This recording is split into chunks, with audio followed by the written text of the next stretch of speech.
Hello et bienvenue dans la série Les plantes pour le climat. Dans cette série, je te parle de comment les plantes peuvent nous aider à faire face à tous les bouleversements climatiques et je te conterai également le secret des plantes. Tout d'abord, pour me présenter, je suis Yasmine de Plante une graine, je suis paysagiste et actuellement en études d'écologie et de biodiversité. Et dans ce troisième épisode, je te parle des haies et pourquoi elles sont indispensables à la biodiversité. Les plantes pour le climat, oui oui. Je suis sûre que quand je te parle d'une haie, tu t'imagines une haie bien taillée au cordeau le long d'une maison avec que la même essence qui est taillée 2 fois par an par ton jardinier pour que rien ne dépasse. Et donc ces haies, elles ont souvent un rôle de brise-vue, de séparation de parcelles. Et on les retrouve souvent dans des zones plutôt pavillonnaires ou urbaines. Et dans des zones plutôt rurales et agricoles, on va retrouver des haies plus diversifiées et c'est ce qu'on appelle des haies bocagères. Ce sont des haies qui vont permettre la séparation de parcelles agricoles ou naturelles. Les haies bocagères sont souvent plus diversifiées avec différentes strates. Donc on va retrouver une strate herbacée, une strate arbustive et une strate arborée. Tout d'abord, elles vont offrir un lieu d'habitat, mais aussi de nourriture pour toute une faune locale. Donc pour les oiseaux, les rongeurs, les petits mammifères, tous les insectes aussi qui s'y trouvent. Elles servent également de corridors écologiques, qui permettent le déplacement de la faune d'un habitat à un autre. Aujourd'hui, les milieux naturels, les habitats sont très fragmentés, c'est-à-dire qu'ils sont séparés par des routes, par des villes, par des zones industrielles et agricoles. Ce qui rend de plus en plus compliqué le déplacement de la faune. Et donc il est important de préserver ces corridors-là. Les haies vont créer également des microclimats, c'est-à-dire qu'elles vont protéger du vent, elles vont réguler l'humidité et la température, et notamment avec un rôle d'évapotranspiration, que je te présentais dans l'épisode 1 de la série. Et malheureusement, depuis les années 1950, la plupart des haies ont été arrachées, notamment à cause de la mécanisation agricole et du remembrement des terres. Donc c'est traduit par notre agriculture qui est de plus en plus intensive et importante, donc qui nécessite de plus grands engins agricoles. On a arraché des haies pour réaliser de plus grandes parcelles agricoles, et également pour améliorer le rendement. En France, on estime qu'à peu près 70% des haies ont disparu, ce qui fait un peu plus d'1 million de kilomètres. C'est énorme. Et juste pour vous donner une idée, c'est comme si on avait enlevé 20 fois le tour de la Terre en haies. Et le rythme ne ralentit pas. Entre 2017 et 2021, on a enlevé près de 23 500 km de haies par an et on en replante annuellement que 3000 km. Donc je vous laisse faire le calcul, il y a des choses qui vont pas. Et donc les haies sont un véritable écosystème.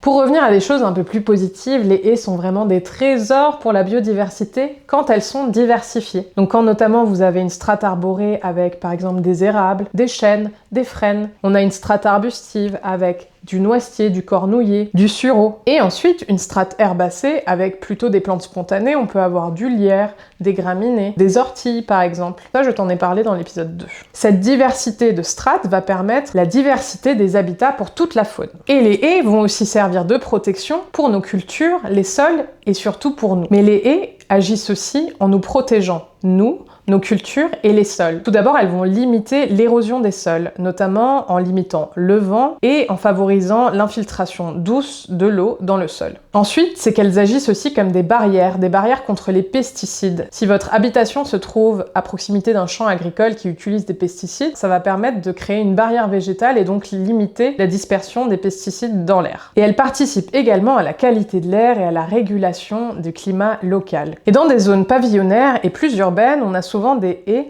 monospécifiques, des haies taillées au cordeau, et donc ces haies-là soutiennent très peu la biodiversité. Notamment à cause de la pauvre diversité des espèces. Si on n'a que du photinia planté ou que du laurier, c'est pas très intéressant pour la biodiversité. Mais en plus, pour ton jardin, avoir une haie monospécifique, s'il y a un parasite ou une maladie, il y a un fort risque de contamination sur l'ensemble de la haie. Et enfin, les essences qu'on retrouve dans ces haies sont souvent très peu mellifères et très peu fructifères, c'est-à-dire qu'elles produisent très peu de pollen et pas beaucoup de fruits pour soutenir la faune locale. Et c'est pour cela qu'il est important de diversifier les haies, d'apporter de la variété, de planter différents types d'espèces qui vont fleurir à différentes époques, qui vont produire différents pollens, différents différents fruits pour soutenir écologiquement toute la biodiversité qui est aux alentours. Et en plus d'être écologique, ça peut être magnifique pour ton jardin. On va pouvoir varier les couleurs, ça apporte du chic à son jardin, de la variété, et on vous dira t'as du goût, toi, j'adore ta haie, elle ressemble pas à la haie de Photinia que j'ai vue chez le voisin d'à côté. Faut assembler aussi des végétaux qui vont bien ensemble, des végétaux qui suivent de floraison, les senteurs aussi. Très important de diversifier les haies.